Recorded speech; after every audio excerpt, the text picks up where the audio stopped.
Apocalipse 21. Eu quero me alegrar com os irmãos.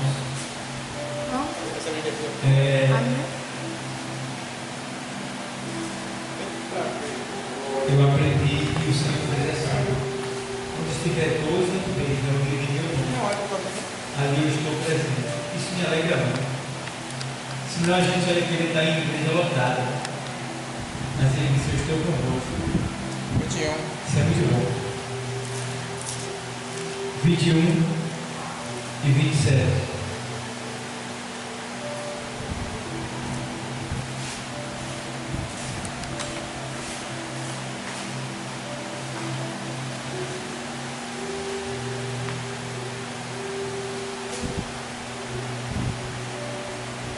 Diz assim o texto sagrado: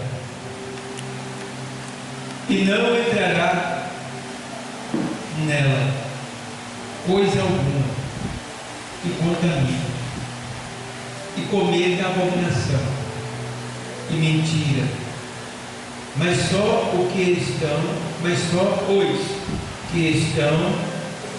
inscritos no livro da vida do Cordeiro. Vou repetir o texto. E não entrará nela coisa alguma que contamine e cometa abominação e mentira, mas só os que estão inscritos no livro da vida do Cordeiro. Pode sentar, igreja.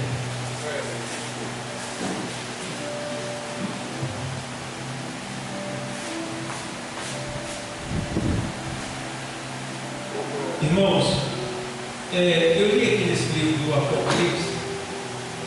Eu não quero me deter tanto na questão da Nova Jerusalém, mas estou usando ela como início para a gente entender que o final daqueles que se purificam, o final daqueles que são puros, o final daqueles que lavam as suas vestiduras no sangue do Cordeiro, será justamente nesta cidade aqui, nesta cidade chamada a Nova Jerusalém.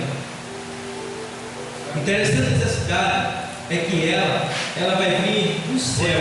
Sim, ela vai vir do céu. É uma cidade que está colocada lá nos céus, e ela vai vir de lá para a terra. Coisa linda, né? De lá para a terra. É uma cidade preparada pelo próprio Deus. E o que eu quero falar nessa noite é sobre purificação. Por quê? Impuros não entrarão no céu. E eu aprendi que nós, seres humanos, nós somos impuros por natureza. Impuros por natureza. E eu aprendo que os impuros não podem entrar no céu. Então, eu acho lindo que Deus, Ele fica cuidando de nós aqui, através do seu Espírito e pela sua palavra, para que a gente não venha nos, ou seja, para que a gente não venha estar impuros perante Ele e venha perder a oportunidade de entrar nesta cidade. Se você observar, Deus, Ele se utiliza da sua palavra. Vai lembrar de um tempo lá nos Evangelhos, no Evangelho escrito por João, quando o Senhor, Ele se cinge, se levanta da mesa, se cinge com uma toalha e começa agora a lavar os pés dos discípulos. E aí, quando ele vai chegando na vez de Pedro, Pedro diz: Senhor, se tu vais me lavar, me lava da cabeça aos pés. Não quer lavar só os pés. E aí o Senhor diz: olha, vós já estáis limpos pela palavra que vos tenho pregado. Então, é a palavra que nos purifica, é a palavra que nos lava. santificação é separação do pecado. E lá em Tito, aqui perto de Apocalipse, voltando, na carta de Tito 3, Tito 3 e 5, você vai para lá depois de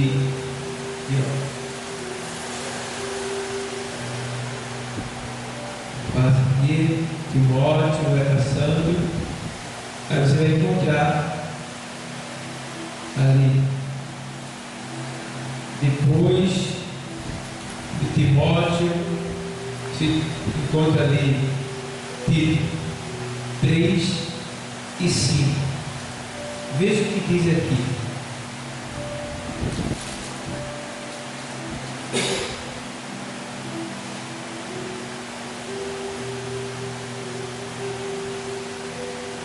Tito 3 e 5.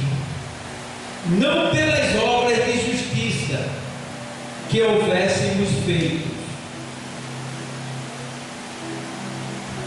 mas segundo a sua misericórdia nos salvou pela lavagem da regeneração e da renovação do Espírito Santo. Veja bem, o Senhor está dizendo aqui, deixa eu ler o 4.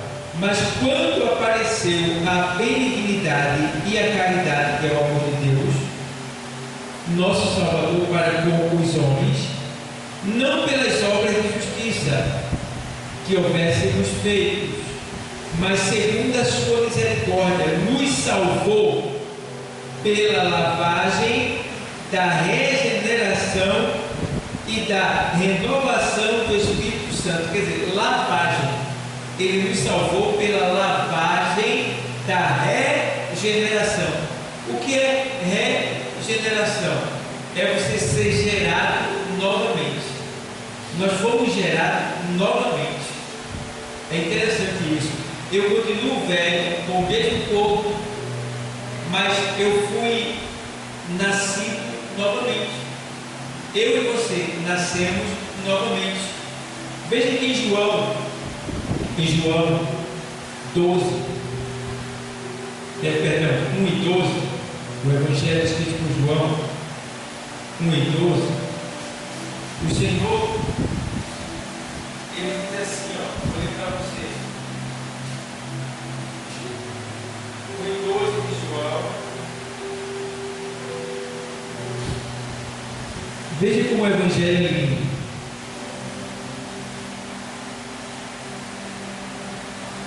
Mas a todos quantos o receberam, deu-lhe o poder de serem feitos filhos de Deus, aos que creem no seu nome. Já bem, aqui está dizendo, mas a todos quantos o receberam, deu-lhes o poder de serem feitos filhos de Deus, aos que creem no seu nome. Então, no 13 ele diz assim, os quais não nasceram do sangue, nem da vontade da carne, nem da vontade do varão, mas de quem? De Deus. Então, nós nascemos de Deus. Coisa linda, nós nascemos de Deus. Tá? Veja que ele tem que olhar. Não veio da vontade do sangue, não foi do sangue, nem da vontade do varão, nem da vontade da carne, mas de Deus. O que ele está dizendo aqui? Nós não nascemos por um ato, uma relação sexual, uma relação conjugal entre um homem e uma mulher. Nós nascemos diretos de Deus. É por isso que Jesus, em João 3, ele diz no Evangelho, veja que coisa linda. João 3 e 3. Jesus respondeu e disse-lhe: na verdade te digo, que aquele que não nascer de novo não pode ver o reino de Deus. Está vendo? O nosso nascimento. Nós nascemos de Deus. O outro ponto é: fomos regenerados e salvos. E agora a gente vê que não nasceu nem da vontade da carne, do varão, nem por um ato sexual humano, uma relação sexual humana. Nós nascemos inteiramente de Deus. E aqui ele diz: e respondeu e disse-lhe Jesus: na verdade, te digo que aquele que não nascer de novo não pode ver o reino de Deus. Veja bem, nascer de novo. Como é que pode? Aí Nicodemo fica perturbado. Como é que um homem já velho pode nascer de novo? Por acaso ele entraria no ventre da sua mãe? Ele não entendeu as coisas espirituais. Por quê? Embora Nicodemo sendo um homem de fé, ele era um homem natural. Um homem natural, que ele ainda não é um homem espiritual. Tá? E aí a gente vê que ele diz assim agora, vamos lá. Disse Nicodemo, né? Como pode, vai? Aí no versículo 5. Jesus respondeu: na verdade te digo, que aquele que não nascer da água. O que é água aqui? A palavra. Tá bom? Da água e do Espírito. Esse Espírito está com E maiúsculo, que significa que não é o Espírito do homem, mas o Espírito de Deus. Não nascer da água e do Espírito não pode entrar no reino de Deus.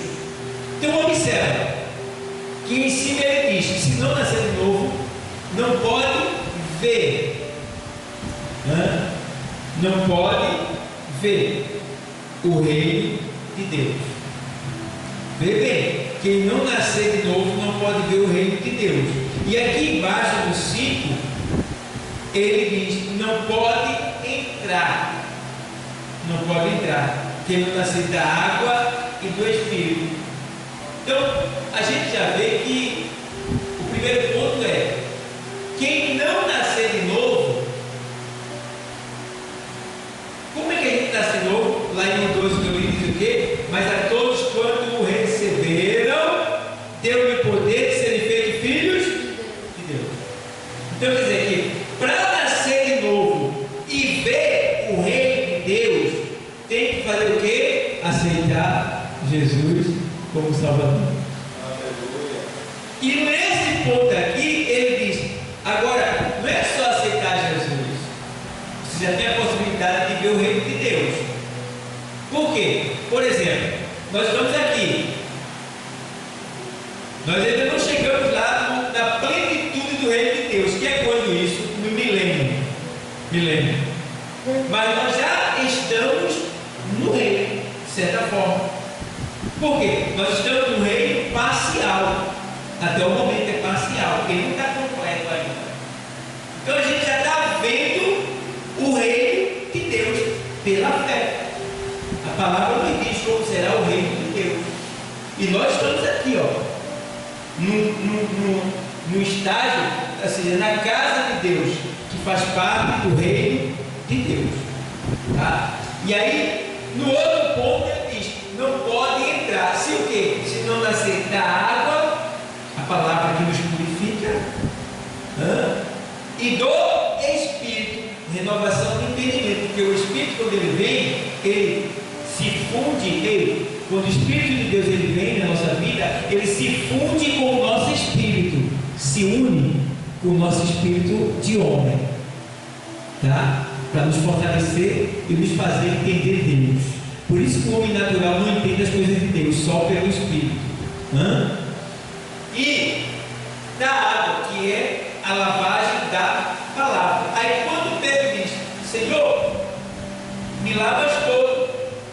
Se tu quer me lavar, não quero só os pés, lava-me todo. Ele diz: não, vós estás limpo pela palavra que vos tenho falado. Basta lavar os pés da margem. Por quê? É com os pés que a gente vai por caminhos que mancha a nossa alma.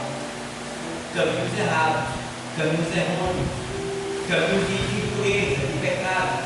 Então ele diz: eu estou lavando com os teus pés. No sentido espiritual, o pé é o que nos conduz a Deus. veja que o salmista diz assim: lâmpada para os meus pés é a tua palavra, e luz para o meu caminho. Então vamos lá, voltar para o assunto. Então o que acontece? Nós já nascemos impuros por natureza. E o que é que eu vejo aqui? Necessidade para a gente entrar nela, a gente vai ter que estar purificado. Mas vamos ver aqui que a gente realmente é impuro diante de Deus. Isaías 64, 6.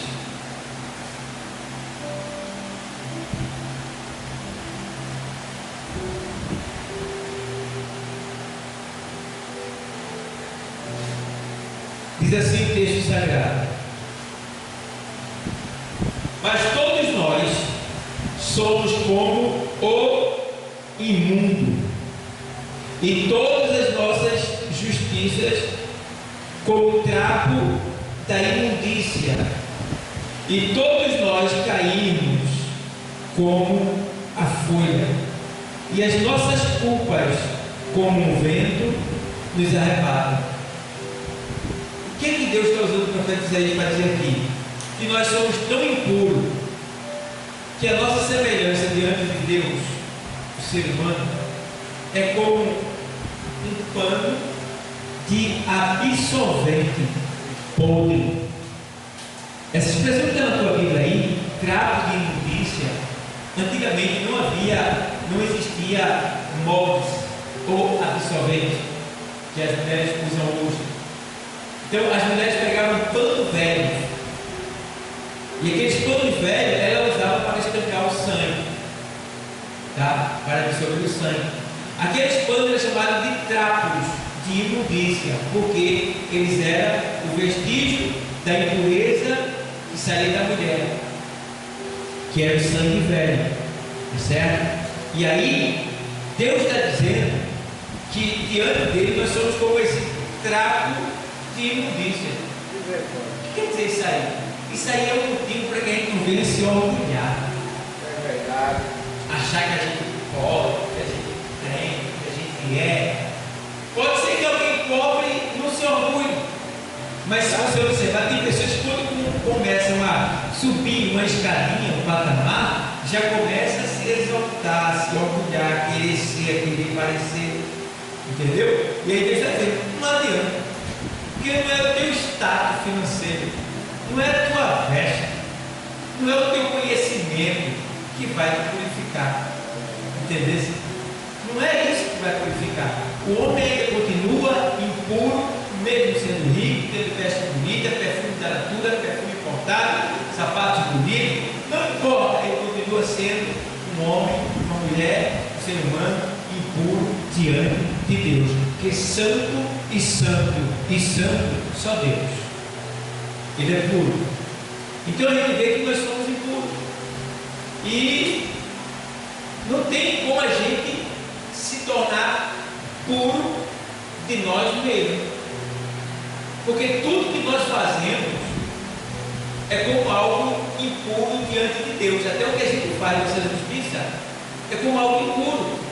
Então tem gente que diz assim: eu não sou crente, mas eu dou muita ajuda às pessoas, eu dou esmola, eu dou cesta básica, eu dou roupa, eu ajudo A, ajudo B. Nesse texto ele está dizendo que isso daí é como algo que fede nas narinas de Deus, porque não é as nossas obras que tem que alimentar a Deus, não, é a nossa fé, entendeu? É a nossa obediência a Ele. É disso que Deus se alimenta, é da nossa fé e da nossa obediência. Não é o que a gente faz para A e para B que alimenta Deus, não, porque o que a gente faz para A e para B, a gente está fazendo para a gente mesmo, está entendendo? Então quando você não sabe que arroz para alguém, você está ajudando você, que você vai receber de volta. Isso não sobe. Deus não sente nada por isso. Isso é para o seu bem, não é para o bem de Deus. Você está fazendo por você mesmo. Amar o teu próximo como. Está entendendo? Ô pastor, não serve nada, serve só para pagamento de galardão. Naquele dia Deus vai te pagar por ter feito essa ação de amor para o teu próximo. E aqui na terra você vai receber também, porque aquilo que a gente planta, a gente colhe. Tá bom? Então, não tem como a gente se tornar puro. Nada que a gente fizer vai nos purificar. E agora, pastor, como é que a gente consegue? Já que a gente não consegue em si mesmo ser puro. Se você observar, lá em Jó, todo esforço próprio de se tornar puro é inútil. Jó 9:30. Vamos lá. Jó 9:30 e 31. Ainda que me lave com água de neve e purifique as minhas mãos com sabão, mesmo assim me submergirás no fósforo. Você sabe o que é fósforo, né? É aquilo que faz o petróleo, a impureza dos ossos que estão enterrados, né? Submergirás no fósforo, e as minhas próprias vestes me abominarão. Veja bem, então existe uma veste em nós que, dependendo do que a gente faz, ela nos condena. Nos condena. A nossa veste espiritual não é essa, é a de dentro da nossa alma. É por isso que o sábio Salomão, ele diz em Eclesiastes 9:8: em todo tempo sejam alvas as tuas vestes, e nunca falte o óleo sobre a tua cabeça. Entende bem? Então quer dizer que em todo tempo eu tenho que ter cuidado para manter as minhas vestes, não essa, mas é da minha alma, limpa, purificadas, brancas, alvejadas. Em todo tempo sejam alvas. Essa expressão alvas é mais do que limpa. Alva quer dizer bem branquinha mesmo, porque tem essa luz assim. Então, a palavra está dizendo: em todo tempo sejam alvas. Ô pastor, como é que eu sei se minhas vestes estão alvas diante de Deus? Você sabe? Ninguém melhor do que você conhece você. O pastor não pode dizer se você está com suas vestes alvas, mas você sabe. Por quê? Existe um tribunal aqui dentro, chamado consciência, que você pode fugir de todo mundo, menos de você mesmo. Porque dentro de você, as pessoas podem até inocentar. Os juízes, a justiça da terra pode até dizer: você é inocente. Mas lá dentro, você sabe que não é. Você não pode fugir de si mesmo. É verdade. Tem um certo homem que falou um pensamento. Ele disse assim: tentei fugir de mim mesmo, mas não consegui. Porque aonde eu chegava, ali eu estava. O que quer dizer isso aí?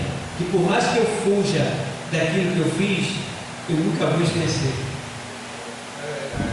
Eu sempre vou lembrar. Sempre vai estar lá. Você fez, você você faz. Foi você. Então, eu sei se minhas vestes estão brancas ou não. Então eu preciso fazer o quê? Uma autoanálise de mim mesmo e ver como é que eu estou. Eu estou amando? Eu estou perdoando? Eu estou ajudando o meu próximo? Eu estou me consagrando? Eu estou orando? Eu estou buscando intimidade com Deus? Eu estou purificando a minha linguagem? Estou fugindo da pornografia, da impureza? Eu estou me misturando com os pecadores? Como é que está a minha vida, o meu dia a dia? O que é que eu estou fazendo? Isto daí me mostra quem eu sou e como eu estou, e se minhas vestes estão brancas ou manchadas. E ouvindo uma palavra dessa, eu começo a pensar no meu dia E eu vejo que hoje teve algumas manchinhas que mancharam minha roupa. Teve momentos hoje que salpicaram minhas vestes. E é aqui o lugar de eu lavar ela. É aqui o lugar de eu embranquecer novamente, almejar ela. É aqui. Porque é aqui que eu tenho que chegar e dizer: Senhor, eu fiz aquilo hoje, eu pequei. Eu olhei para aquela mulher, eu desejei ela. Eu olhei para aquele homem cheio de política, eu desejei ele. Senhor, eu chamei o nome errado, uma pornografia. Senhor, eu estou com raiva de ar, estou com raiva de Deus. Senhor, olha, eu reconheço.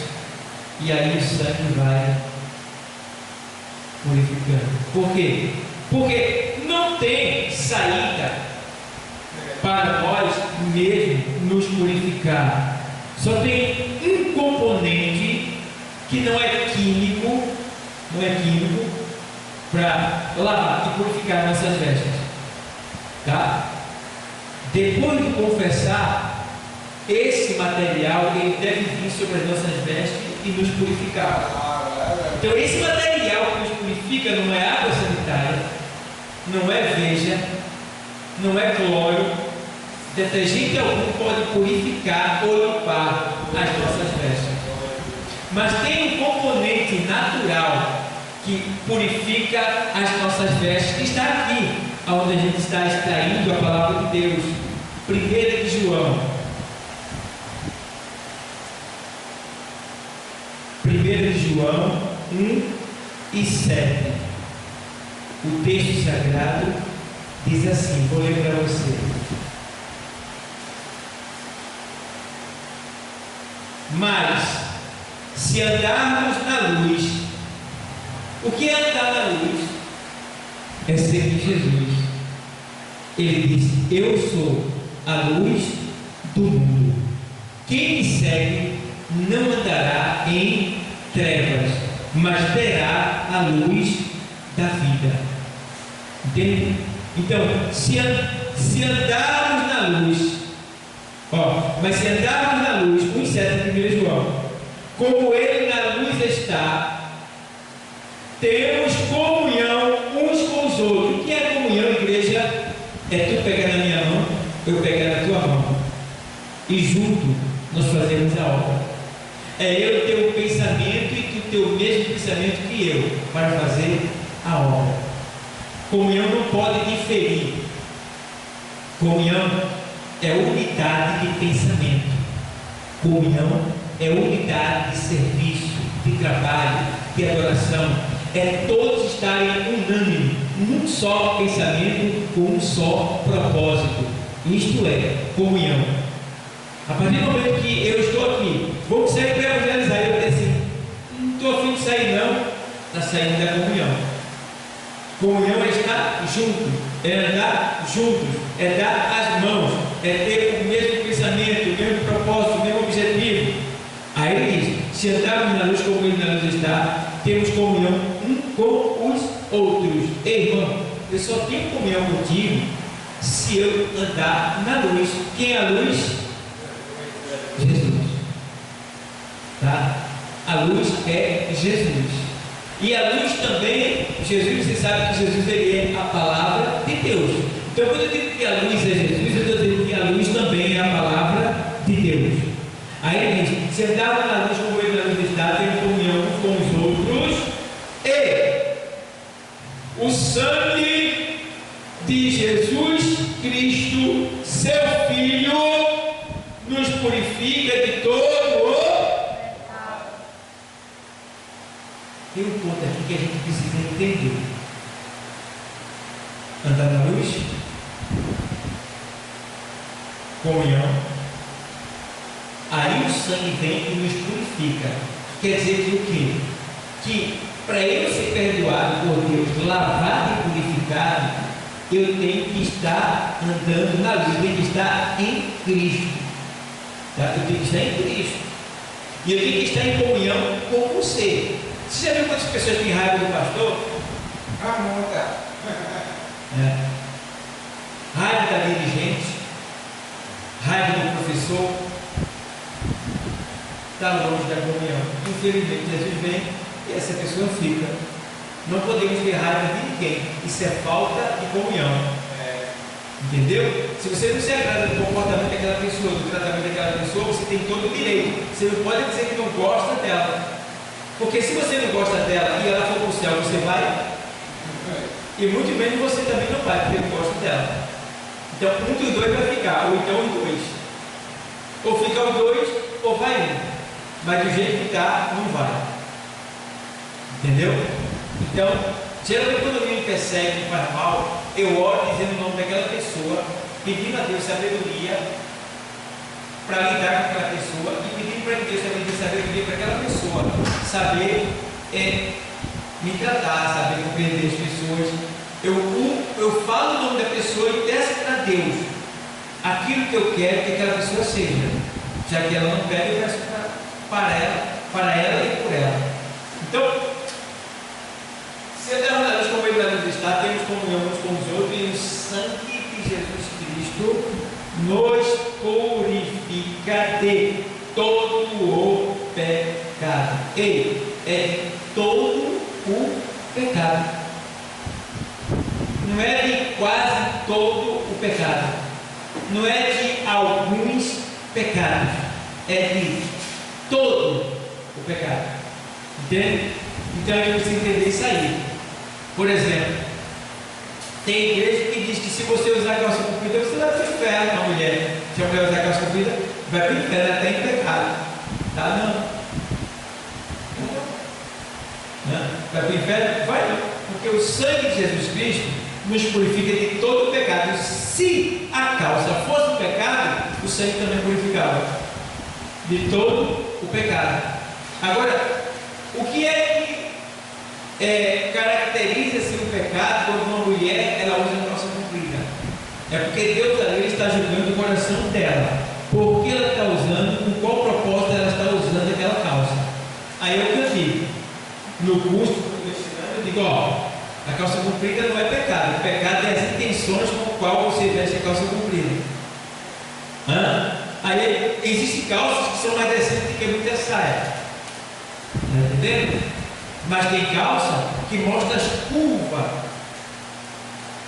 tamanho, tudo da mulher. Então essa calça, ela está promovendo o pecado. Esta mulher está em pecado, está impura e ainda está fazendo outras pessoas pecarem. Porque o propósito dela não é se cobrir, e sim expor a sua sexualidade e fazer as outras pessoas pecarem. É chamar a atenção para si. Aí é pecado. Entende? Alguém me perguntou hoje assim: pastor, uma mulher pode usar brinco? Eu digo assim: vê bem, se sua orelha está furada e você tem o conhecimento da palavra, não fure, porque o corpo não é seu, o corpo é de Deus. Você tem que zelar por ele e não furar ele. Mas se você já tem a orelha furada e botar um brinco, isso não é pecado. Está entendendo? Não é pecado. Isso não manda para o inferno. Porque o sangue de Jesus nos purifica de todo. Se o brinco fosse pecado, o sangue purificava. Está entendendo? Mas não é. Então pode falar. Uma vez uma pessoa eu estava numa economia, foi pequena, e assim a mulher me perguntou: tu vai ter mais? Eu perguntei: por quê? Por que você está contente? Aí eu fiz: é pecado? Não. Me perguntaram isso hoje também. E eu estava dizendo: vê bem, o que é que eu digo quando eu vejo um jovem que ele vai para a igreja, se converte e ele está cheio de cordão? Eu não digo nada. E quem vai tirar o cordão dele é a palavra e o Espírito Santo. Certo? Mas quando eu tenho intimidade com a pessoa, que a pessoa já está mais firmada, eu digo: você sabia que por causa desse cordão que está no seu pescoço, você pode perder a vida? Como assim, pastor? Alguém pode dar um puxa-banco nesse cordão e torar a tua via órfã. Ou alguém pode te assaltar, passa, saque,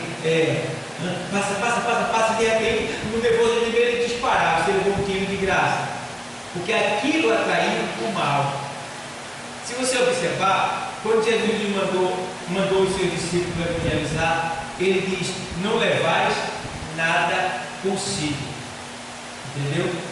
Estamos vivendo um tempo em que, se a gente tem alguma riqueza, a gente tem que optar em não expor ela. Porque se você expor, pessoas que não são donas vão vir buscar. Até para uma pessoa que diga ali que você pega a pessoa, pastor. E vai levar. Vai levar. Então, se eu tenho ouro, eu não vou usar no pescoço. Eu vou deixar em tocadinho, guardar. Entendeu? Mas vamos ser mais explicativo, né? Mais explícito. Então, assim, é pecado? Não. Eu digo para minha filha, eu digo para as irmãs da igreja, eu digo nas aulas, que não é pecado. Agora, vê bem. Vai que alguém na igreja chega aqui com um cordão de prata pingado e aqueles emblemas que eles colocam no mundo de novo para fazer divulgação, né? O que ele faz, né? Nem se botar o nome de Jesus. Nem se botar o nome de Jesus. Por quê? Você está sendo demasiado. É como uma mulher com cabelo preto pintado de vermelho. Ela pode pintar? Pode, mas por que pintar de vermelho? Então ela se igualou às coisas do mundo. Ela está fazendo coisas que vai fazer as pessoas rirem, debocharem, pecarem. Então tudo tem que ser dentro da lógica. Da lógica. Entendeu? Então é o tipo da coisa que a gente diz. Isso não é pecado. Agora é pecado quando você excede naquilo que você faz. A causa da comida é pecado? Não. Mas quando ela coloca bem a mochadinha, se torna pecado. Né? Ou usar um transilim é pecado? Não. Mas se ela está usando um monte de transilim, fica habilidade, chamando a atenção, isso aí pode ocasionar um prejuízo na vida daquela pessoa. Tá? E outras coisas mais. Que as mulheres, por exemplo, diziam também que cortar o cabelo é pecado. Cortar o cabelo é pecado? Não é pecado. Não é pecado. Certo? Agora, a gente como cristão, a gente fica observando o comportamento do mundo, porque ele tem que ser diferente do mundo. Então, por exemplo, tem uma modinha aí, que eu não vou dizer, que corta o cabelo bem curtinho e dá uma chapada aqui, ó. Está dizendo que aquela pessoa é de um grupo, que eu não vou falar o nome, certo? De mulheres. Então, observe os comportamentos do mundo. Veja que agora já está sendo, de certa forma, avisado que não se bata foto fazendo, né, esses sinais, porque mataram algumas pessoas. Vocês viram aí? Que estão matando agora, que você não pode nem fazer mais sinal. Está rolando aí. Está rolando. Então não pode mais fazer assim, nem fazer assim. Tudo bem. Mas porque estão matando por causa disso, porque agora isso é símbolo de facção. Símbolo de facção. Né? Aí, quando certa vez eu falei na igreja sobre não faça isso, não faça isso, alguém me criticou. Olha agora o resultado. Entendeu? Então, tem coisas que a gente vai falar, vai ensinar, que a gente vê que está tornando você impuro, está manchando você vai impedir que você chegar no céu, e as pessoas não querem aceitar. E aí, o que a gente pode fazer? Nada, só orar. Porque não é por força, nem por violências. É pelo meu Espírito, diz o Senhor. Então, aqui a gente vê, a gente aprendeu agora, que é o sangue de Jesus que nos purifica de todo o pecado. Bom, então, chega uma jovem, eu me lembro que eu conheci algumas pessoas que estão desviadas até hoje, porque antigamente televisão era pecado, diziam os antigos da igreja, era pecado, era do diabo, e a praia também era pecado, era do diabo. Vê só, tá? E eu conheço pessoas que estão desviadas até hoje por causa desse tipo de dogma. Isso não é doutrina, isso é dogma. O que é doutrina? Um conjunto de normas inquestionáveis da Bíblia. A Bíblia é inquestionável, mas dogma é o quê? Ideias de homem. O homem diz: não pode usar gravata branca aqui, tá certo? Não pode. Ele diz que não pode. A Bíblia Diz alguma coisa? Não. Então é dogma. Ideia de homem. Certo? Tudo que a gente fizer tem que ser de acordo com a palavra. E não pode ter só um versículo, tem que ter mais no mínimo 2. No mínimo 2. É por isso que a igreja do véu não aceita, porque não existe nenhum outro versículo na Bíblia que fale sobre o véu na cabeça. Só um. E ela fundou uma igreja nesse versículo. Entendeu? Então, mas está aí, infelizmente. Tá bom? Então, pessoal, falando novamente de impureza, temos que ter cuidado para que a gente possa ter as nossas vestes lavadas e purificadas, tá bom? Então, 9:14 da carta aos Hebreus.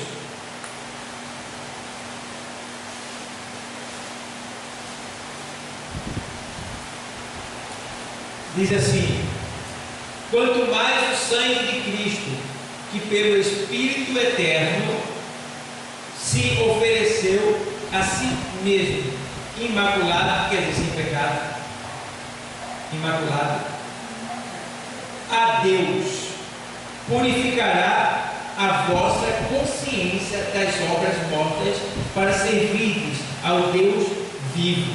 Então, o que é que nos prepara para servir a Deus? O sangue de Jesus Cristo, que foi oferecido naquela cruz. É Ele que nos purifica, para que a gente possa servir a Deus.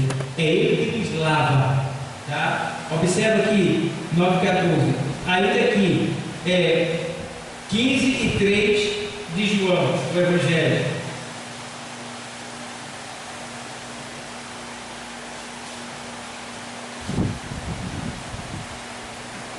Vós já estáis limpos pela palavra que vos tenho falado.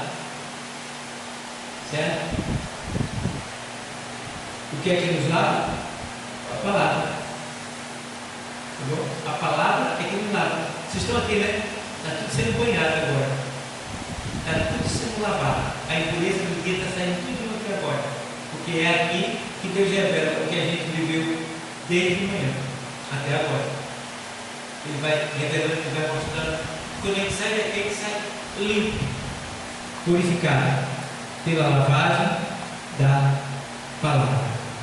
E aqui ainda, veja que em Efésios 5:26, aos Efésios 5:26,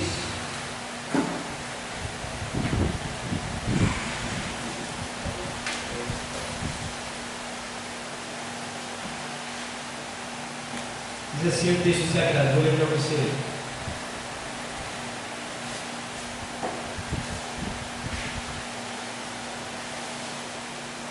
Para a santificar, purificando-a com a lavagem da água pela o quê? Pela palavra. Isso aqui é a igreja, o mistério de Deus. Paulo está dizendo que o Senhor, ou seja, o Espírito Santo, Ele está nos preparando e nos lavando pela lavagem da palavra. Então o Espírito Santo de Deus é que sabe as nossas necessidades. Ele sabe onde é que a gente precisa ser melhor. E aí Ele vai e nos traz a palavra necessária para que a gente se corrija e continue santo na presença de Deus. Ainda aqui, vamos lá. Sinais da purificação. Sinais da purificação. Como a gente sabe que realmente nós estamos puros? Então vamos ver alguns sinais da purificação. Mão limpa para obter bênção. Salmos 24:4.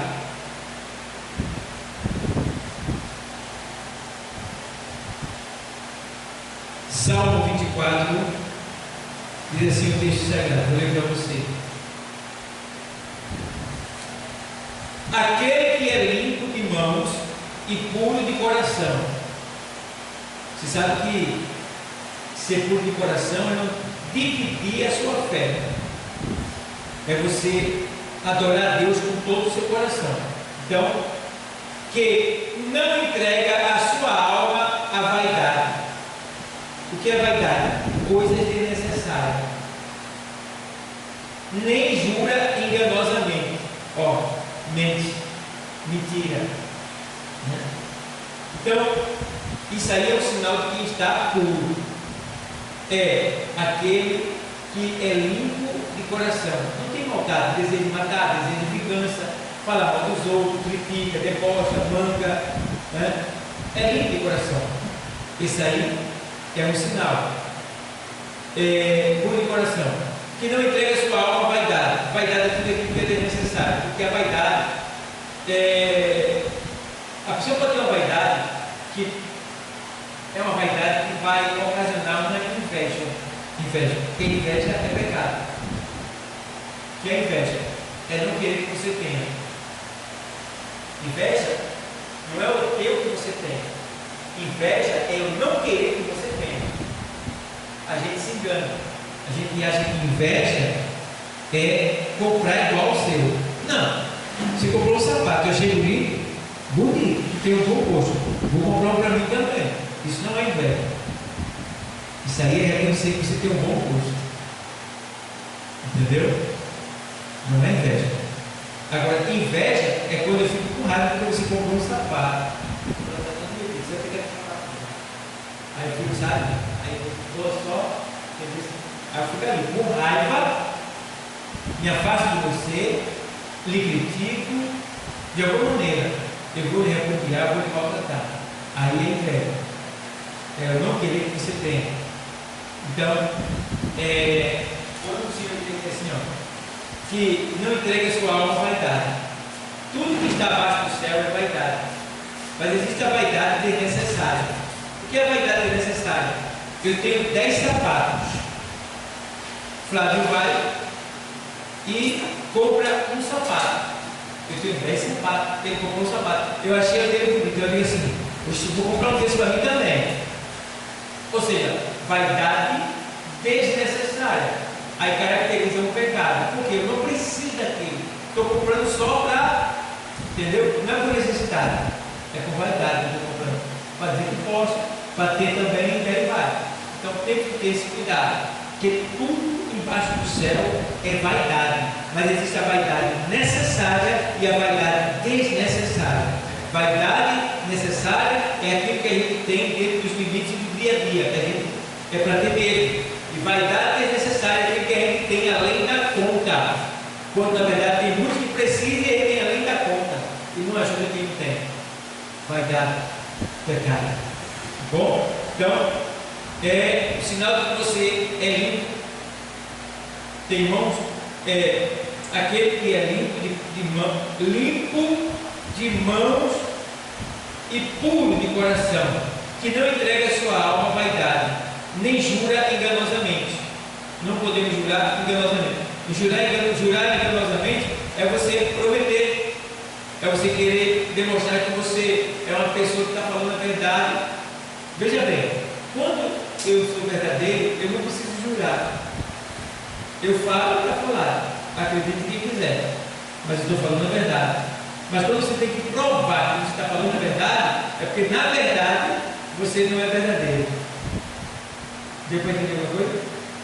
Quando você precisa provar que você está falando a verdade, é porque você não é verdadeiro. Porque quando você é verdadeiro, você fala e está falado. Se alguém não acreditar, provando quem não acreditou. Você falou a verdade. Entendeu? Por isso que o Senhor diz assim: olha, em verdade vos digo. Ele dizia isso. Então, quando você é verdadeiro, você é o que você fala. Porque o Senhor diz o quê? Por tuas palavras serás justificado, e por tuas palavras serás condenado.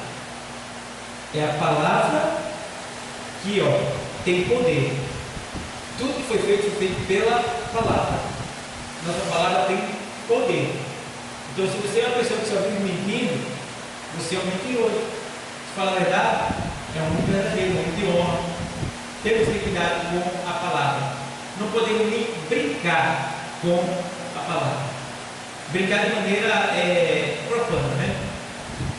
De maneira profana. Porque eu me lembro de uma pessoa que ia para tomar banho na praia e ficava brincando. com a sua honra própria, né? Com a sua palavra, com o seu caráter. E se fazia, ele estava folgando. E aí corria, então o pessoal toda corria, chamava ele começava a rir. E ficava essa brincadeirinha. Teve um dia que ele estava lá, apareceu um redemoinho, e quem sabe se deu uma câmera, o que aconteceu, ele começou a gritar, pedir socorro, a brincadeira dele. Tchau. Era verdade. Correu, brincava com a palavra. Correu. Entendeu? E aí, já foi. Temos que ter cuidado. Porque você é o que você fala. Se você está brincando com a palavra, você não vai ter autoridade. Não vai ter moral diante das pessoas. Então temos que ter cuidado. Sinais da purificação. Mãos limpas para obter bênção. E aí vem agora. Pés limpos para andar na luz. 13:10 de João, né? O texto fala lá sobre a lavagem dos pés. Corações puros para a adoração. Salmo 24:4, já li. E o 29:2, Salmo 29:2.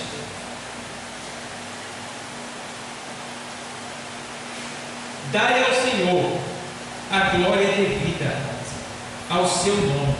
Adorai o Senhor na beleza da sua o quê?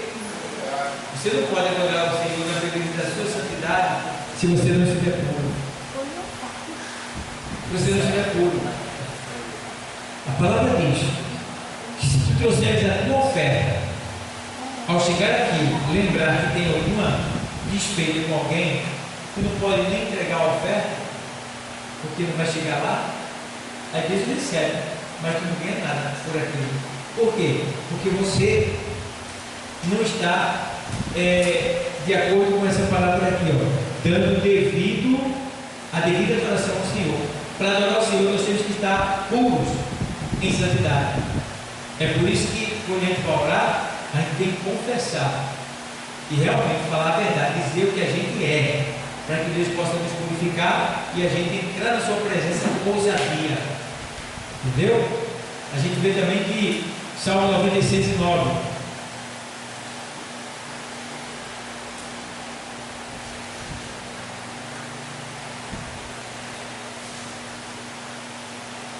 O texto sagrado diz assim: adorai ao Senhor na beleza da santidade, tremei diante dele, todos os moradores da terra. Olha que coisa linda. Adorai ao Senhor na beleza da sua santidade, tremei diante dele, todos os moradores da terra. Você já olhou que muitas pessoas entram aqui sem temor, entram na igreja sem temor, né? Parece que está entrando. Às vezes, meu Deus do céu, na empresa parece que tem mais temor do que na igreja. Não é isso?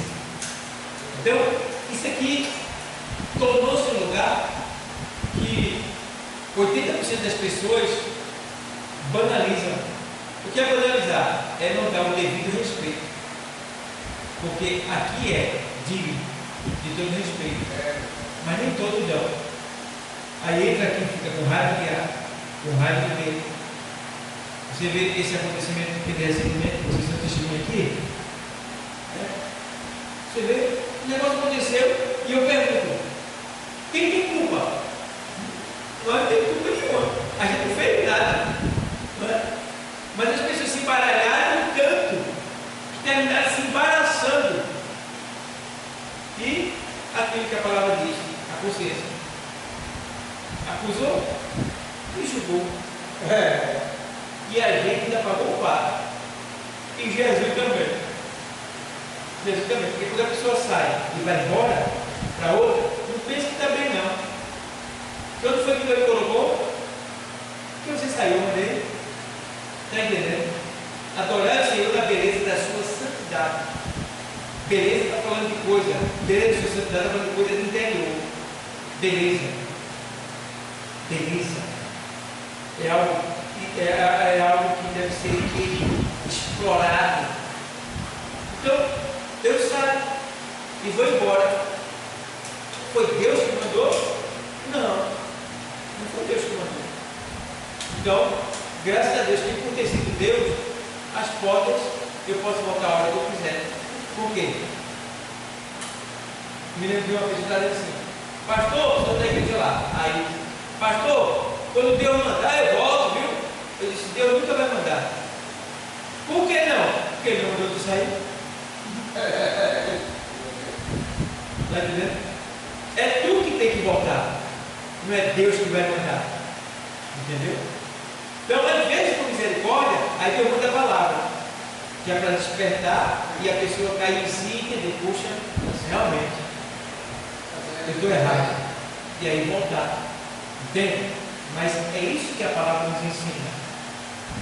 Recentemente eu perdi um obreiro. Do nada ele se aborreceu com alguém e foi embora.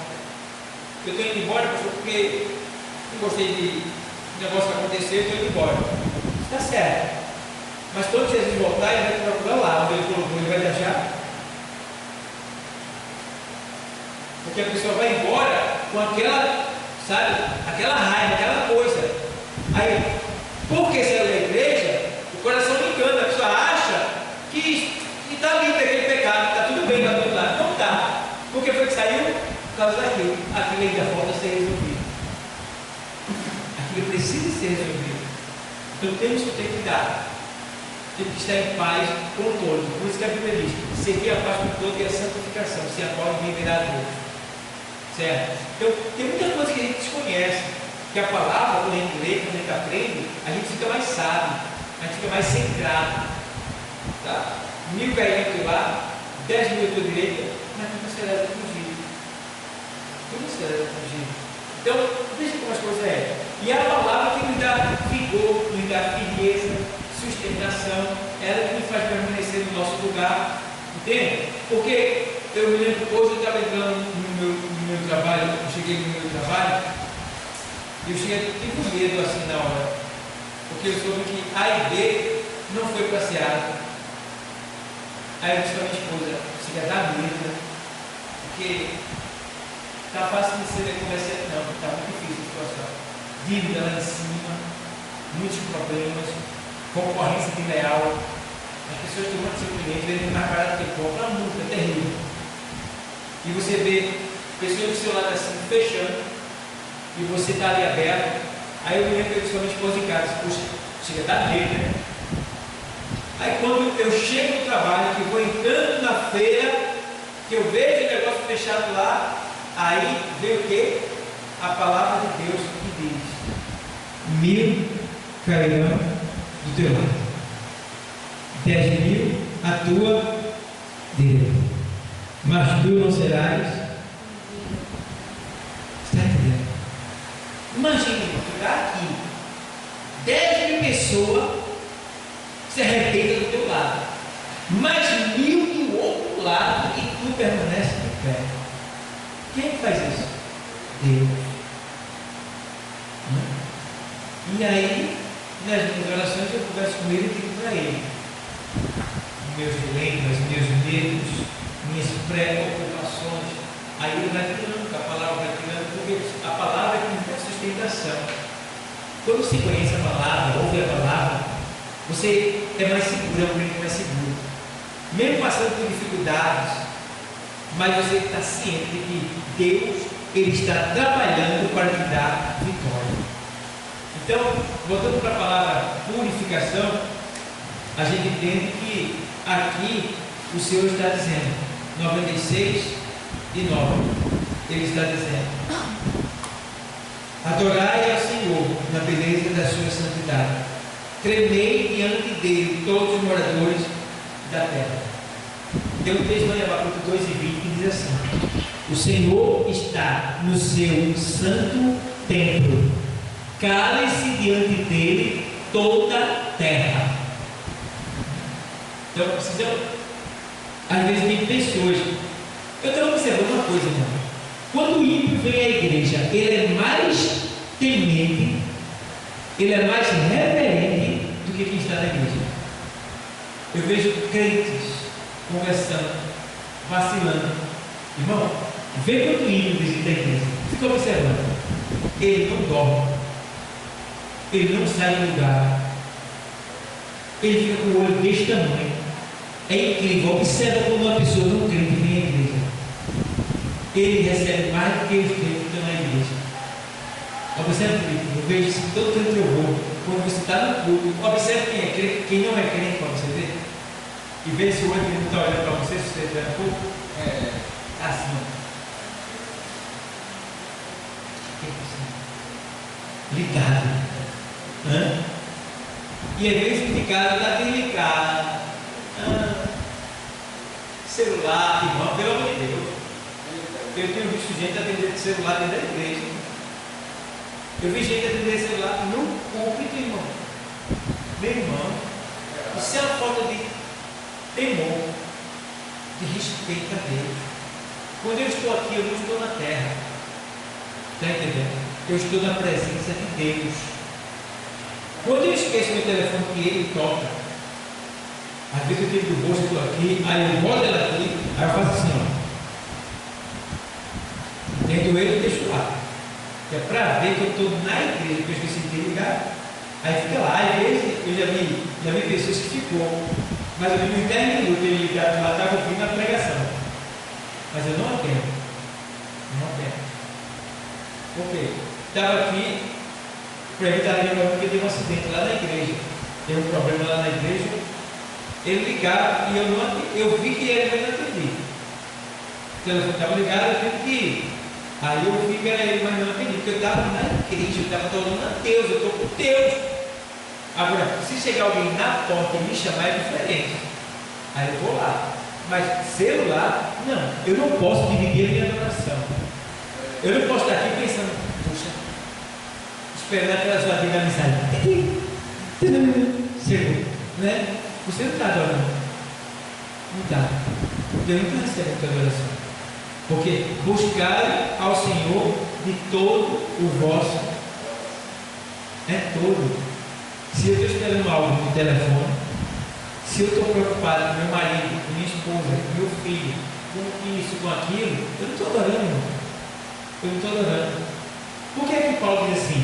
Rogo-vos, pois, irmão, pela compaixão de Deus, de Cristo, que apresenteis os vossos corpos em sacrifício santo, puro, né? Santo, vivo e agradável a Deus, que é o vosso culto racional. Culto racional é um culto que você está inteiramente ligado na palavra, está inteiramente ligado em Deus, nada lhe tira, ainda que você cochile, ou está cansado, é problema nenhum, pode acontecer. Trabalhou, veio para mim só o carro, quem é que não dorme? O cara para. Às vezes eu estou na igreja, eu tenho que disfarçar lá no culto lá, cheio de gente da igreja, eu abro a Bíblia e fico olhando assim, mas não tem como disfarçar, o jovem percebe. Lá o jovem é investigador. Depois dele, está dormindo. E sem querer, a gente termina dando uma pescada, né? Peguei um tubarão. Aí fica feio o negócio. Então, cansado demais, mas estou ali. Eu vim, estou nos pés de Jesus. Ruim é eu não vim porque estou cansado, então eu nunca vou vir.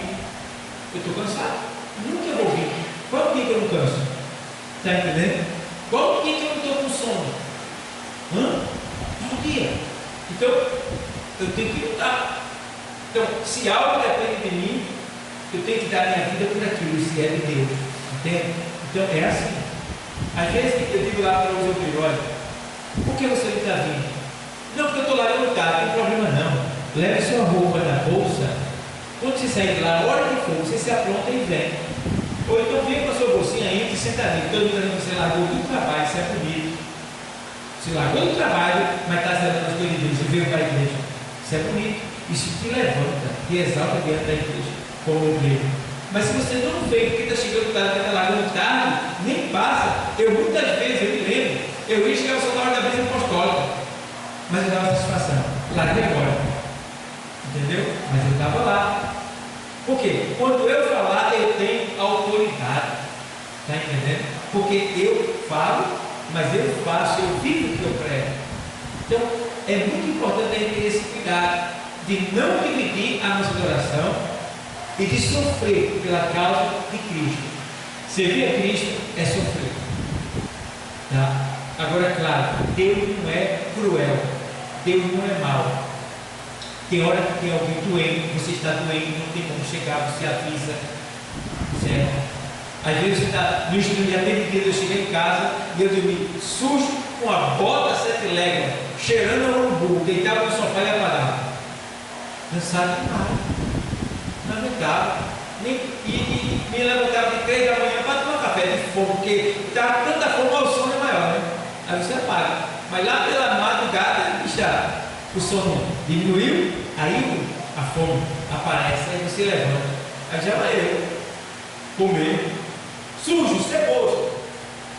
Por quê? Cansado do trabalho, do meu tempo. Isso acontece na nossa vida. Deus está vendo, mas o que você puder fazer para estar na presença de Deus, faça, lute, passe na sua frente, vença você e chegue na presença de Deus. Não se deixe embaraçar. Paulo diz: olha, aquele que foi chamado para servir nesse quartel não se deve deixar embaraçar por negócio dessa vida. Lá no céu não vai chegar de todo jeito, só vai chegar quem lavou as suas vestiduras no sangue do Cordeiro. Então, amados, aqui a gente vê que o Senhor está deixando bem claro na sua palavra que só aqueles que lavaram as suas vestiduras no sangue do Cordeiro. Porque quando João diz: quem são esses que estão aí? Essa multidão. Aí ele diz, aí o Senhor diz: esses daí são os que lavaram as suas vestiduras no sangue do Cordeiro. Lavar no sangue do Cordeiro a vestidura é se entregar completamente ao senhorio de Cristo. Porque sangue simboliza a vida. Vida de Cristo é o que? A sua palavra e o seu Espírito. Então, nesta noite, o que é que Deus trouxe para nós? Que nós venhamos ser mais puros diante dele, em palavras, pensamentos e em obras, para que a gente possa tomar posse da vida eterna por completo. Amém, igreja? Tudo isso porque Jesus